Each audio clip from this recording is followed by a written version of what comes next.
പുഷ്പ 2 സിനിമയുടെ ഭാഗത്തുനിന്ന് feelings song ഇന്നലെ റിലീസ് ചെയ്തു.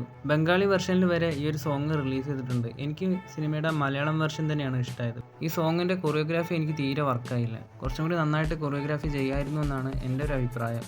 നിങ്ങൾക്ക് ഈ ഒരു സോങ് ഇഷ്ടപ്പെട്ടോ? അതുപോലെ ഈ ഒരു സോങ്ങിൽ മല്ലു അർജുൻ എന്നുള്ള ടാഗൊക്കെ കൊടുത്തത് നന്നായിട്ടുണ്ട്.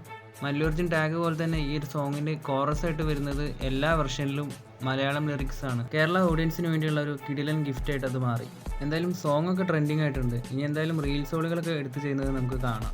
പുഷ്പ 2 സിനിമയുടെ കേരളത്തിലെ അഡ്വാൻസ് ബുക്കിംഗ് ഒക്കെ ഇന്നലെ ആരംഭിച്ചിട്ടുണ്ട്. കേരളത്തിലെ ഹെവി ബുക്കിംഗ് ആണ് കാണുന്നത്. ഇതുവരെ 1,25,00,000 രൂപയായിട്ടുണ്ട് കേരള പ്രീസെയിൽ കളക്ഷൻ. അതുപോലെ സിനിമയുടെ വേൾഡ് വൈഡ് പ്രീസെയിൽ കളക്ഷൻ എന്നത് 50 കോടിയിലേക്കും ടച്ച് ചെയ്തിട്ടുണ്ട്.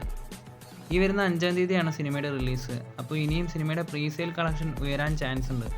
ലിയോ സിനിമയുടെ 12 കോടി എന്ന FT കളക്ഷൻ കേരളത്തിൽ പുഷ്പ 2 എന്ന സിനിമ തകർക്കുമോ ഇല്ലെന്ന് തന്നെ കണ്ടു തന്നെ അറിയാം. പുഷ്പ 2 സിനിമയുടെ അടുത്തൊരു പ്രീസെയിൽ അപ്ഡേറ്റുമായി മറ്റൊരു വീഡിയോയിൽ കാണാം. കൂടുതൽ സിനിമകളുടെ അപ്ഡേറ്റുകൾക്കായി ചാനൽ സബ്സ്ക്രൈബ് ചെയ്യുക.